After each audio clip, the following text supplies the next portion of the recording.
بین الاقوامی consultant Mackenzie کے مطابق پاکستان کے ڈیجیٹل فائنینسنگ مارکیٹ کا حجم اب $36 ارب تک پہنچ سکتا ہے۔ پچھلے سال کے مقابلے میں پاکستان میں ای کامرس انڈسٹری میں والیوم کے اعتبار سے 79%، جبکہ ویلیو کے اعتبار سے 33% سے زائد کا اضافہ ہو چکا ہے۔ Pakistan soft where export board کے مطابق آئی ٹی سیکٹر کی برآمدات اس سال جون تک $2 ارب تک پہنچیں گی، جو کہ پچھلے سال $1 ارب 23 کروڑ تھی۔ انٹرنیشنلی ٹیک سٹارٹ اپس کے اعتبار سے پاکستان دوسرا پسندیدہ ملک تصور کیا جا رہا ہے۔ آکسفورڈ یونیورسٹی کی رپورٹ کے مطابق 2021 میں پاکستان کا نام فری لانسرز کے حوالے سے دوسرے نمبر پر ہے، جو 2017 میں چوتھے نمبر پر تھا۔ پاکستان میں قائم 5000 سے زائد آئی ٹی کمپنیز تقریباً 100 ممالک میں اپنی خدمات برآمد کر رہی ہیں۔ پاکستان میں اس وقت 16.5 کروڑ موبائل کنیکشن ہیں۔ سال 2018 میں پاکستان میں موبائل نظام کا معیشت میں مجموعی حصہ $16 ارب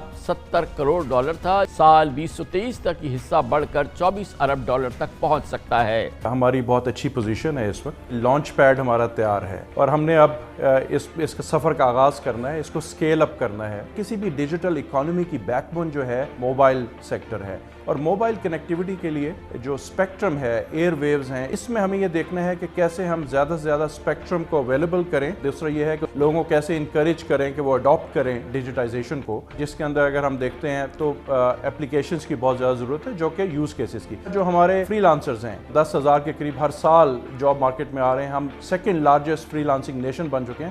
ان کو کیسے ہم اکوپ کریں کہ لیٹسٹ اینڈ گریٹسٹ کیا ہے، تاکہ وہ $4 فی گھنٹے سے بڑھ کر $40 فی گھنٹے تک کما سکیں۔ اگر ہم دیکھیں تو ہمارا اس وقت کیش ان سرکولیشن تقریباً 6 ٹریلین روپیز ہے۔ بڑی اس کی نیڈ ہے کہ اس کو ہم کیسے جو فزیکل کیش ہے اس کو ہم ڈیجیٹل کیش میں کنورٹ کریں۔ بنیادی سٹیپس لینے شروع کیے ہیں۔ اگر میں آپ کو ایزی پیسہ کی بات بتاؤں تو تقریباً ان گڈ منتھس ریسنٹلی ہم کو 50 بلین کے قریب فزیکل کیش کو منتھلی ڈیجیٹل کیش میں کنورٹ کیا ہے ہم نے پچھلے کچھ مہینوں سے یا 1 سال سے آپ کہہ لیں، تو تیزی سے بڑھا ہے۔ تقریباً ہم 100 billion as a industry level conversion ہو رہی ہے۔